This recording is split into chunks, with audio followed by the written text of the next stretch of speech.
Good morning. My name's Aiden Bear. With Brandon Ingram here. We're on this Acura TL. It's got a 3.2 in it, and we're gonna find some things in it. We're doing the component lab sheet today on this Acura.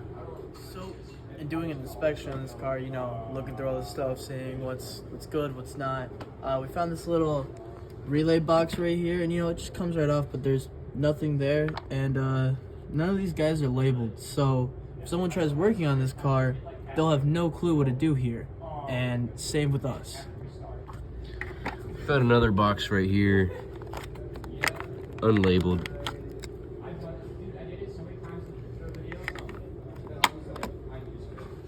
I'm Brandon Ingram. This is our ECT sensor right here. All right, so we got a little system here. If you look right here, we've got two different throttle cables. This one comes from the passenger compartment, which is connected to your actual throttle, and then this second cable runs all the way around here. I believe this is a cruise control module right here. All right, so we found the idle air control. Got the sensor right here for that position sensor, and then the motor is down in there around the throttle body. All right, over on the passenger side, if you go up in here, PCM is up in there. So after intense amounts of research, we finally found the EGR valve and the sensor, position sensor right here. All right, going up under the car, you can see we've got an oxygen sensor right here for this catalytic converter. We got the throttle control sensor right here. It's hooked up to the actuator, which is down there.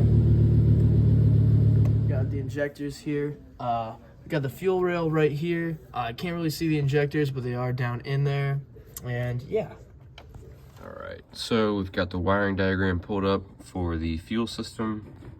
You can follow our fuel pump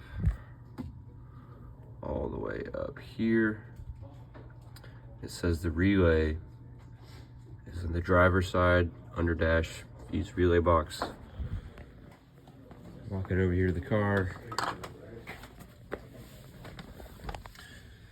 Somewhere in this mess, you'll find your fuel pump relay. Looking at this diagram in all data, they placed the fuel filter about right next to the pump.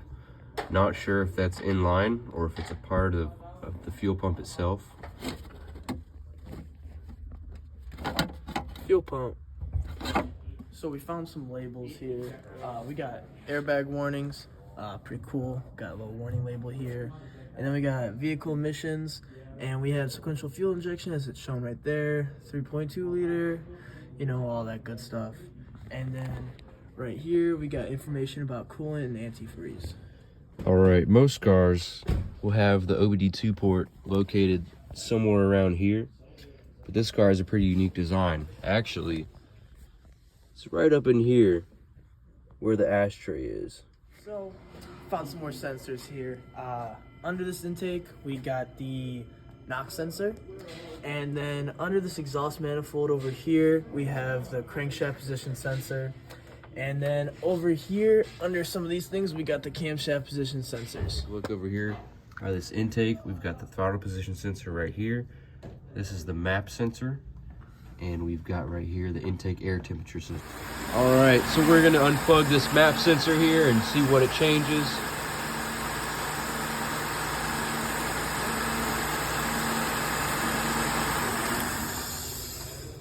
And the car dies.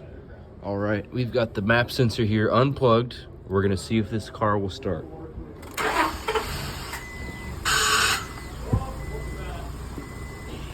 Interesting. It runs. It's running. It's actually... It just died right after we removed the sensor, and it weakly started. And after a few revs, it dies again. All right, so we got the freeze frame data here. So first thing, we got a trouble code P1362. That is a TDC sensor. Looked that up, figured that out.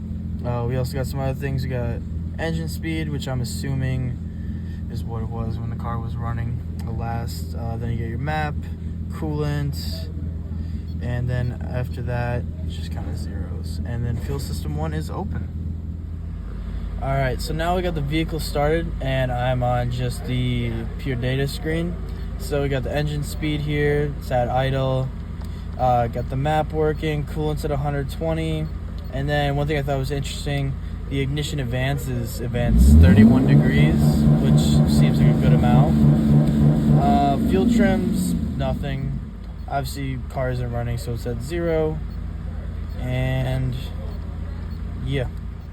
All right, so we got the car running here. We're gonna get the data screen here. We're gonna give a few revs, see what changes. So with that, see the map went up, and the ignition timing actually retarded itself back down to 13 degrees. And yeah, so we're gonna be checking here, seeing if the AC changes anything here. So turn that all the way up. All right, back to here. Nothing's really changed much with the AC. Everything's kind of rocking with the same. Maybe just nope, just set. See if you can shift.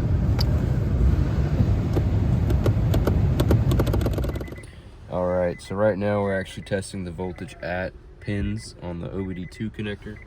As you can see, we've got near 0 volts. Key is on, we have no ground. What happens when I ground it? We've got 12.1 volts, 12.2. Right here we've got our ground probed. Switch the leads around. We're showing 12.5 volts of negative potential. Now with that port probed, key is on, we've got nothing. All right, now in that pin, got it hooked up, key is on, it's grounded, nothing. Good morning. Today we're moving on to lab 1. So right here we got the PCM, and we have the inputs and the outputs.